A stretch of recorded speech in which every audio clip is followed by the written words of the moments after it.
ফিলিস্তিনিদের রক্তে গাজাকে ভাসিয়ে যে ঝড় ইসরায়েল পুরো মধ্যপ্রাচ্যে তুলেছে, সেই ঝড় এবার মোড় নিয়েছে ইসরায়েলের দিকে।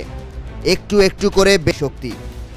এতদিন হামাস, হিজবুল্লাহ আর হুথিদের সামলাতেই রাত দিন এক করতে হয়েছে তেল আবিবকে। এবার ঘরের ভেতরে যে আগুন জ্বলে উঠছে, তা কিভাবে নেভাবেন নেতানিয়াহু? তাও এবার যাদের কাঁধে ভর করে গোপন তথ্যের ভিত্তিতে বিবি যুদ্ধ চালিয়ে যাচ্ছেন, অবশেষে আইডিএফের সেই গোয়েন্দারাই ছেড়ে দিচ্ছেন রক্তে রাঙানো বিবির হাত। এবার ইসরায়েলের সরকারের বিরুদ্ধে একজোট হচ্ছে খোদ দেশের সেনারা। শত শত সেনা জোট বাঁধছেন ইসরায়েলি প্রধানমন্ত্রী বেনিয়ামিন নেতানিয়াহুর বিরুদ্ধে। ইসরায়েলের প্রতিরক্ষা বাহিনীর ইন্টেলিজেন্স ইউনিট 8200 সেনারা স্বাক্ষর করেছেন এক চিঠিতে। এর মধ্যে রয়েছেন গোয়েন্দা শাখার সেনারা, সংরক্ষিত থাকা সেনা সদস্য, সক্রিয় সেনা সদস্য আর অবসরপ্রাপ্ত সেনাবাহিনীর কর্মকর্তা ও সেনা সদস্যরা। তাদের একটাই দাবি, গাজায় যুদ্ধ বন্ধ করে ইসরায়েলি বন্দীদের ফিরিয়ে আনা হোক।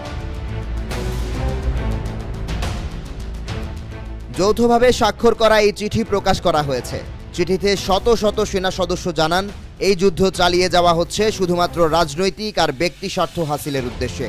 এখানে দেশের নিরাপত্তার কোনো বিষয় নেই। যুদ্ধ চালিয়ে যেতে থাকলে বন্দীদের মৃত্যু ছাড়া কিছুই পাওয়া যাবে না। এর পরিণতিও হবে ভয়াবহ। একটা চুক্তিই পারে বন্দীদের মুক্তি দিতে, কিন্তু সামরিক অভিযান প্রতিনিয়ত দেশের সেনাবাহিনী আর বন্দীদের জীবন ঝুঁকিতে ফেলছে।